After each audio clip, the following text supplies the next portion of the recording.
மதுரை கள்ளழகர் திருவிழாவில் தடையை மீறி பயன்படுத்தப்பட்ட பிரஷர் பம்புகளை காவல்துறையினர் பறிமுதல் செய்துள்ளனர்.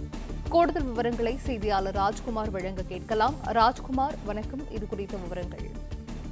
வணக்கம். மதுரை கள்ளழகர் சித்திரை திருவிழா முத்திரை பதிக்கு விழாவாக மதுரையில் கொண்டாடப்பட்டு வருகிறது. விடிய விடிய கள்ளழகருக்கு எதிர் சேவை என்ற நிகழ்ச்சி நடந்த நிலையில இன்று சித்ரா பௌர்ணமியான இன்று அதிகாலையில கள்ளழகர் பெருமான் மதுரை வைகை ஆற்றில் எழுந்தருளினார். பல்லாயிரக்கணக்கான பக்தர்கள் அந்த கள்ளழகரை தரிசனம் செய்தனர். இந்த நிலையில் அவர் ஒரு மண்டகப்படியாக எழுந்தருளிய நிலையில் தற்பொழுது ராமராயர் மண்டபப்படிக்கு வந்தார். அங்கு தீர்த்தவாரி நடைபெற்றது. அந்த தீர்த்தவாரியில் 40 நாட்களுக்கு மேலாக விரதம் இருந்த பக்தர்கள் கள்ளழகர் மீது தண்ணி பீச்சி அடிப்பது வழக்கம்.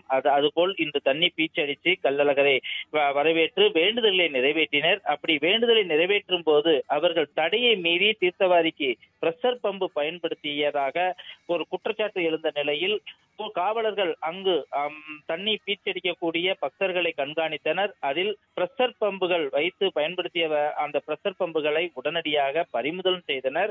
அவர்கள் மதுரை கள்ளழகர் சித்திரை திருவிழாவில் தீர்த்தவாரியின் போது உயர்நீதிமன்ற தடையை மீறி பிரஷர் பம்பு பயன்படுத்தக்கூடாது என ஏற்கனவே காவல்துறையினர் எச்சரிக்கை விடுத்திருந்தனர்.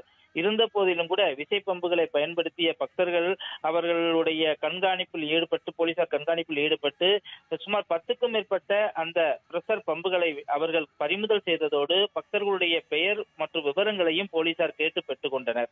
இதனால் அங்கு சிறிது நேரம் பரபரப்பும் கூட ஏற்பட்டது.